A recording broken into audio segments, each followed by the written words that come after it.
नमस्कार दोस्तों, आपके अपने चैनल हमारे संस्कार में आपका बहुत बहुत स्वागत है। आज हम आपके लिए लेकर आए हैं रविवार के दिन सुनी जाने वाली सूर्य भगवान सूर्य देव की कहानी। लेकिन उससे पहले अगर आप हमारे चैनल पर नए हैं और अभी तक आपने चैनल को सब्सक्राइब नहीं किया है तो आप सभी से निवेदन है, प्लीज़ हमारे चैनल को सब्सक्राइब करें, वीडियो को लाइक करें, ज़्यादा से ज़्यादा शेयर करें ताकि इस कहानी के श्रवण का लाभ और लोगों को भी मिल सके। बेल आइकन को दबाना ना भूलें ताकि हमारी आगे आने वाली हर वीडियो की जानकारी आपको नोटिफिकेशन के जरिए मिल जाया करे। कमेंट्स बॉक्स में जय हो सूर्य भगवान की, हर हर महादेव लिखना ना भूलें।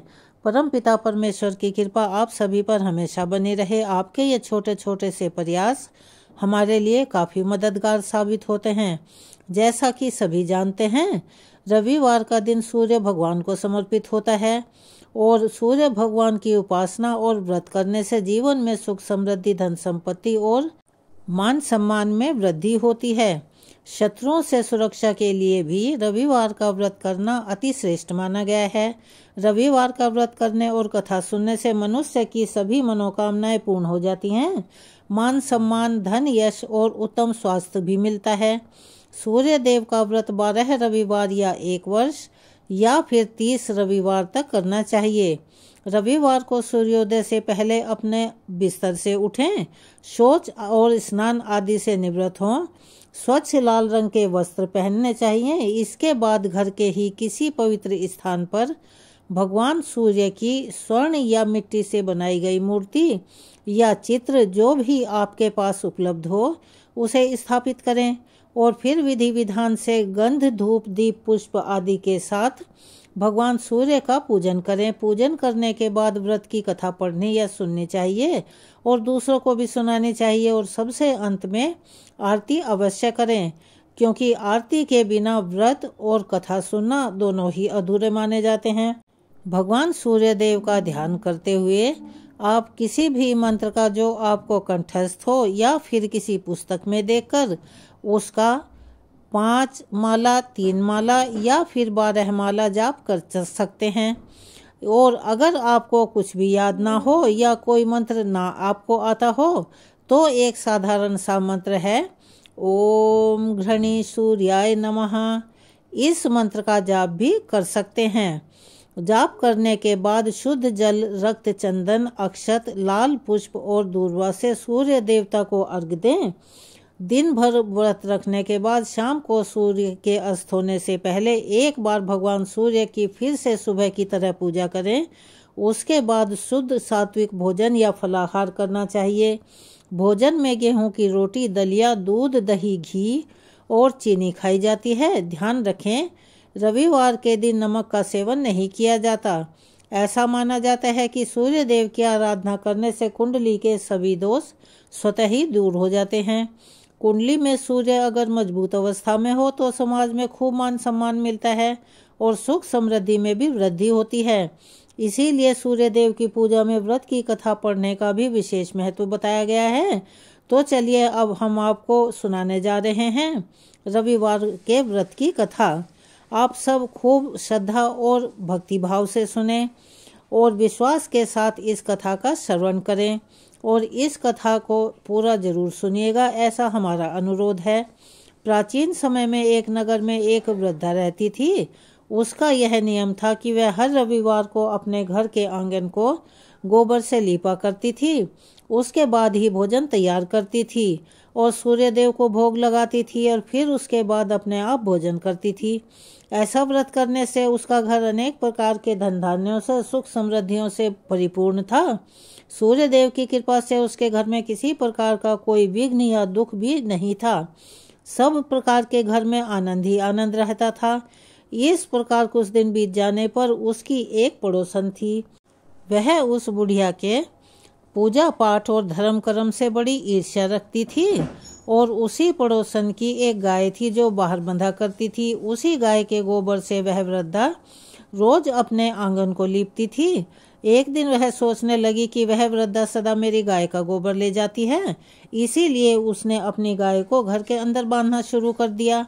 इधर वृद्धा को गोबर नहीं मिला और उस गोबर ना मिलने से रविवार के दिन वह अपने घर को लीप भी नहीं पाई और उसने उस दिन ना तो भोजन बनाया, ना भगवान को भोग लगाया, ना खुद ही भोजन किया, और उस दिन वह भूखी ही रह गई और ऐसे ही सो गई। रात में सूर्यदेव ने उन्हें स्वप्न में दर्शन दिए और भोजन न मनाने और भोग न लगाने का कारण पूछा तो वृद्धा ने बड़े विनीत स्वर में कहा कि सूर्यदेव भगवान, गोबर नहीं मिलने के कारण मैं ना घर लीप पाई, ना भोजन बना पाई, ना आपको भोग लगा पाई, ना मैंने खुद ही भोजन किया। तब सूर्य भगवान कहने लगे कि माता, तुम परेशान मत हो, हम तुम्हें ऐसी गाय दे रहे हैं जिससे तुम्हारी सारी इच्छाएं पूरी हो जाएंगी, क्योंकि तुम हमेशा रविवार को गाय के गोबर से अपना आंगन लीपकर भोजन बनाकर मुझे भोग लगाकर खुद भोजन करती हो।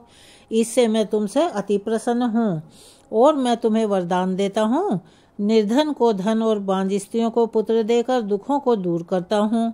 मैं अंत समय में मोक्ष भी देता हूँ। स्वप्न में ऐसा वरदान देकर भगवान सूर्य तो अंतर्ध्यान हो गए और तभी उस बूढ़ी माँ की आंख खुल गई। तब उसने देखा कि उसके आंगन में एक बहुत सुंदर गाय और उसका बछड़ा बंधा हुआ है। वह गाय और बछड़े को देखकर बहुत खुश हुई और उसको घर के बाहर बांध दिया और वहीं खाने को चारा दे दिया। जब पड़ोसन ने वृद्धा के घर के बाहर एक बहुत सुंदर गाय और उसके बछड़े को देखा तो वह ईर्ष्या से और भी जल भुन गई और उसके हृदय में आग लग गई। उसने देखा कि गाय ने तो सोने का गोबर दिया है, तो वह उस गाय का गोबर उठाकर ले गई और अपनी गाय का साधारण गोबर उसकी जगह रख गई। अब यह इसकी रोज की दिनचर्या बन गई। रोज वह ऐसे ही करती। सीधी सादी बुढ़िया को इस बात की खबर कानो कान भी नहीं थी। तब सर्वव्यापी सूर्यदेव ने सोचा कि इसकी यह चालाक और ईर्ष्यालु पड़ोसन के कर्म से यह सीधी सादी बुढ़िया रोज ठगी जा रही है। तो भगवान ने संध्या के समय अपनी माया से बड़े जोर की आंधी चला दी। वृद्धा ने आंधी के डर से अपनी गाय और बछड़े को घर के भीतर बांध लिया। प्रातः काल जब वृद्धा उठी, उसने देखा कि गाय ने तो सोने का गोबर किया हुआ है, तो उनके आश्चर्य का ठिकाना नहीं रहा। अब वह हर दिन अपनी गाय को घर के भीतर ही बांधने लगी। उधर पड़ोसन ने देखा कि बुढ़िया तो गाय को घर के भीतर बांधने लगी है और उसका सोने का गोबर उठाने का मुझे कहीं दाम ही नहीं लग रहा है। इस बात से वह पड़ोसन और भी ज्यादा जल भुन उठी। लेकिन जब उसे कुछ उपाय नहीं सूझा, तब उसने आप देखा ना ताव और वह वहां से राजा के सभा में पहुंच गई। राजा की सभा में जाकर कहने लगी, हे महाराज, मेरे पड़ोस में एक वृद्धा के पास ऐसी सुंदर गाय है जो आप जैसे राजाओं के पास होनी चाहिए। वह नित्य सोने का गोबर देती है। आप उस सोने से प्रजा का पालन कर सकते हैं। वह वृद्धा भला इतने सोने का क्या करेगी? राजा ने उस पड़ोसन की यह बात सुनते ही अपने दूतों को बुलाया और उन्हें वृद्धा के घर से गाय लाने की आज्ञा सुना दी। उधर वह वृद्धा प्रातःकाल होने पर भगवान को भोग लगाकर भोजन ग्रहण करने ही जा रही थी कि राजा के नौकर गाय को खोल कर ले गए। वह बड़ी रोई चिल्लाई, लेकिन उन्होंने एक नहीं सुनी। राजा के नौकरों के सामने उसकी भला क्या चलती, कोई उसकी क्या सुनता। उस दिन वह वृद्धा गाय के वियोग में भोजन नहीं कर पाई और रात भर रो रो कर हाथ जोड़कर सूर्य देव से गाय को लौटाने की प्रार्थना करने लगी। उधर राजा गाय को देखकर बड़ा खुश हुआ, लेकिन सुबह जैसे ही उठा तो उसने क्या देखा कि सारा महल गोबर से भरा हुआ है और वहां पर गोबर की बदबू आ रही है।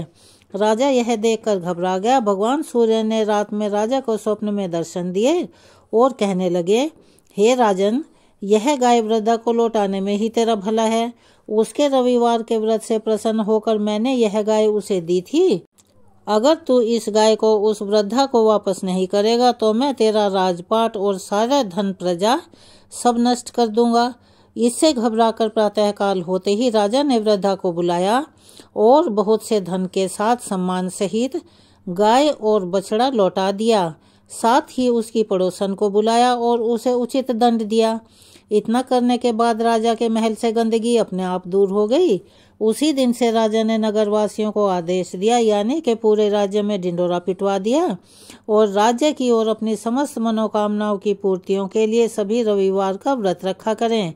व्रत करने से नगर के सभी लोग पहले से ही सुखी थे और सुखी हो गए और सुखी जीवन बिताने लगे। कोई भी बीमारी या प्रकृति का प्रकोप उस नगर पर कभी नहीं होता था। सारी प्रजा भी सुख से रहने लगी। अब हम आपको रविवार के दिन ही सुनी जाने वाली एक और कहानी सुनाने जा रहे हैं। एक समय की बात है, सूर्य भगवान के रानी के मायके से खबर आई, परंतु रानी सा को मायके जाने का मन ही नहीं हो रहा था। सूर्य नारायण भगवान रानी को यह कहकर जबरदस्ती मायके भेजने लगे कि जाओ, मैं तुम्हारे लिए वहां पर अच्छी अच्छी चीजें भेजूंगा। रानी सा अपने पीहर के लिए चली गई। कुछ दिनों के बाद सूर्य भगवान रानी सा के लिए चौपड़, पासा, अचेता, आटी, डोरा आदि कुछ वस्तुएं भेजते हैं। रानी सा की भाभियों को मजाक करने की सूझी तो उन सब ने मिलकर क्या किया कि उन्होंने मजाक करने के इरादे से ही चौपड़, पासे, खिलौने आदि सारे सामान निकाल लिए और उनकी जगह पर कंकर, पत्थर और कांटे भर दिए। सारे डब्बे वापस बंद कर दिए। रानी सा ने देखने के लिए हाथ डब्बे में डाले तो उनके हाथ में कांटे चुभ गए। फिर क्या था, फिर तो उनकी भाभियां उन पर हंसने लगी। यह देखकर रानी सा रुआसी हो गई और सूर्य नारायण भगवान पर गुस्सा करने लगी। कुछ दिनों के बाद जब सूर्य नारायण भगवान रानी सा को लेने के लिए आए तो रानी सा तो सूर्य भगवान के साथ बात ही नहीं कर रही थी। रानी सा जब अपनी ससुराल वापस पहुंची तो वहां पर भी उन्होंने किसी से बात नहीं की। तब सूर्य नारायण भगवान ने अपनी माता जी से पूछा कि माता जी, रानी आपसे कोई बात करती हैं क्या? तब उनकी माता कहने लगी, नहीं बेटा, जब से वह अपने मायके से ससुराल में वापस आई है तब से वह बिल्कुल चुप है, बात ही नहीं कर रही है। सूर्य नारायण भगवान कहने लगे कि माता जी, आपको उनको बोलना कि धान की बोरी पड़ी हुई है, धान में से चावल निकाल दें, लेकिन ऐसा करते समय चावल का एक भी दाना टूटना नहीं चाहिए, साबुत निकलने चाहिए। अब सुनकर रानी सा तो रोने लगी। रोते रोते वो छत पर चली गई और उन्होंने चिड़ियों को बुलाया। रानी सा चिड़ियों से कहने लगी कि अगर मैंने कभी तुम्हें प्यार से, भक्ति भाव से चुग्गा डाला हो तो तुम इन धान को छील दो। ढेर सारी चिड़ियाएं आई और सारे के सारे धान छीलकर वापस चली गई। सूर्य नारायण ने अपनी माताजी से फिर से वही बात पूछी कि माताजी, रानी कुछ बोली क्या? माताजी कहने लगी कि नहीं बेटा, वह तो कुछ भी नहीं बोली। सूर्य नारायण भगवान ने फिर से अपनी माँ से कहा कि माँ, अब की बार उनको कहना कि 108 छेद वाली मटकियां हैं, उनमें पानी भर कर ले आओ। भला इतने छेद वाली मटकी में कहीं पानी रुकता है? कहाँ से रुकेगा? सूर्य नारायण ने सोचा कि अब तो रानी को बोलना ही पड़ेगा। जब यह बात रानी सा ने सुनी तो वह फिर से रोने लगी, लेकिन बोली कुछ नहीं और 108 छेद वाली मटकियों को लेकर तालाब पर चली गई। तालाब पर पहुंची तो वहां पर भी वह रो पड़ी। उन्हें रोता हुआ देखकर तालाब की मेंढकी आई और उनसे पूछने लगी कि रानी सा, आप क्यों रो रही हैं? रानी सा ने कहा कि सासू जी ने 108 छेद वाली मटकियों में पानी भरने को कहा है, भला उनमें पानी कहाँ से रुकेगा? तब मेंढकियां बोलने लगी कि रानी सा, आप चिंता मत करो, हम इन सारे छेदों में चिपक जाएंगे, फिर आप आसानी से पानी भर लेना। फिर क्या था, वह सारी की सारी मेंढकियां तो घड़े में जितने भी छेद थे उनमें चिपक गई और उन्हें बंद कर दिया। फिर रानी सा ने मटके में पानी भर लिया। उस दिन भी शाम के समय सूर्य नारायण भगवान ने अपनी माताजी से पूछा, माताजी, आज रानी सा कुछ बोली क्या? उसकी माताजी कहने लगी, नहीं बेटा, कुछ नहीं बोली। सूर्य नारायण कहने लगे कि कल आप ऐसा करना, उनसे बोलना कि बाग में उनकी मौसी जी आई हुई हैं, उनसे मिलने के लिए वहां पर चली जाएं। और साथ साथ यह भी बोलना कि जिस तरफ चर्म बिखरे हुए हैं उधर जाएं। अगले दिन सूर्य नारायण रास्ते में एक स्त्री का रूप बनाकर लंबा घूंघट निकाल कर बैठ गए और जब रानी सा उस तरफ आई तो सूर्य नारायण स्त्री का रूप धरकर बैठे बैठे रोने लगे। रानी सा ने कहा कि क्यों रो रही हो? कोई मुसीबत आ गई है क्या? अरे, मुझसे ज्यादा मुसीबत थोड़ी ना आई होगी, अगर मेरे जितनी मुसीबत आएगी तो फिर क्या करोगे? सूर्य नारायण बोले कि आपको भला क्या मुसीबत है? रानी सा बोलने लगी कि क्या बताऊं, मैं पीहर नहीं जा रही थी तो मेरे उन्होंने जबरदस्ती मुझे भेज दिया और मुझसे कहने लगे कि मैं वहां तुम्हारे लिए बहुत अच्छी अच्छी चीजें और बहुत सारी चीजें भेजूंगा। लेकिन उन्होंने क्या किया कि डब्बे में भरकर कंकड़, पत्थर और कांटे भेज दिए। मैंने देखने के लिए जैसे ही डब्बे में हाथ डाला तो मेरे हाथ में सारे कांटे चुभ गए और मेरी भाभियां यह देखकर मेरा मजाक उड़ाने लगी। थोड़े दिन के बाद जब यह मुझे लेने के लिए वापस आए तो मैं चुपचाप अपने मायके से ससुराल आ गई और फिर धान में से मुझे चावल निकालने के लिए कहा गया और साथ साथ यह भी कहा गया कि एक भी चावल टूटना नहीं चाहिए। फिर मुझसे 108 छेद वाली मटकियों में पानी भरने के लिए बोला गया। अब आप ही बताओ, भला छेद वाली मटकियों में कोई पानी रुकता है क्या?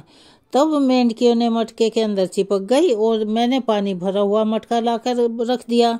ऐसा कहते ही रानी तो बहुत जोर जोर से रोने लगी। बस फिर क्या था, सूर्य नारायण भगवान ने स्त्री का रूप त्याग दिया और रानी सा का हाथ पकड़ लिया और अपने असली स्वरूप में आ गए। सूर्य भगवान बोले कि चुप हो जाओ रानी सा, मैंने तो डब्बों में चौपड़, पासा, आटी, डोरा, मिठाई और बहुत अच्छी अच्छी चीजें भेजी थी।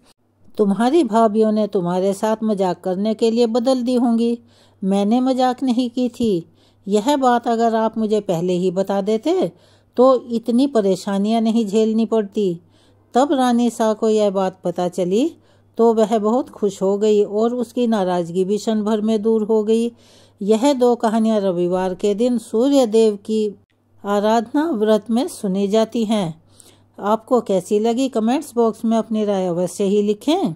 अगर आप हमारे चैनल पर नए हैं और अभी तक आपने चैनल को सब्सक्राइब नहीं किया है तो आप सभी से निवेदन है, प्लीज़ हमारे चैनल को सब्सक्राइब करें, वीडियो को लाइक करें, ज़्यादा से ज़्यादा शेयर करें ताकि इन कथाओं के श्रवण का लाभ और लोगों को भी मिल सके।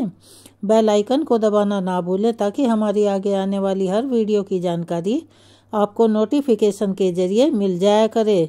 कमेंट्स बॉक्स में जय हो सूर्यदेव भगवान की, हर हर महादेव लिखना ना भूलें। और हाँ, एक बात और, कथा सुनने के बाद सूर्य भगवान की चालीसा और आरती अगर संभव हो तो अवश्य पढ़ें, क्योंकि इनके बिना कथा अधूरी मानी जाती है। धन्यवाद।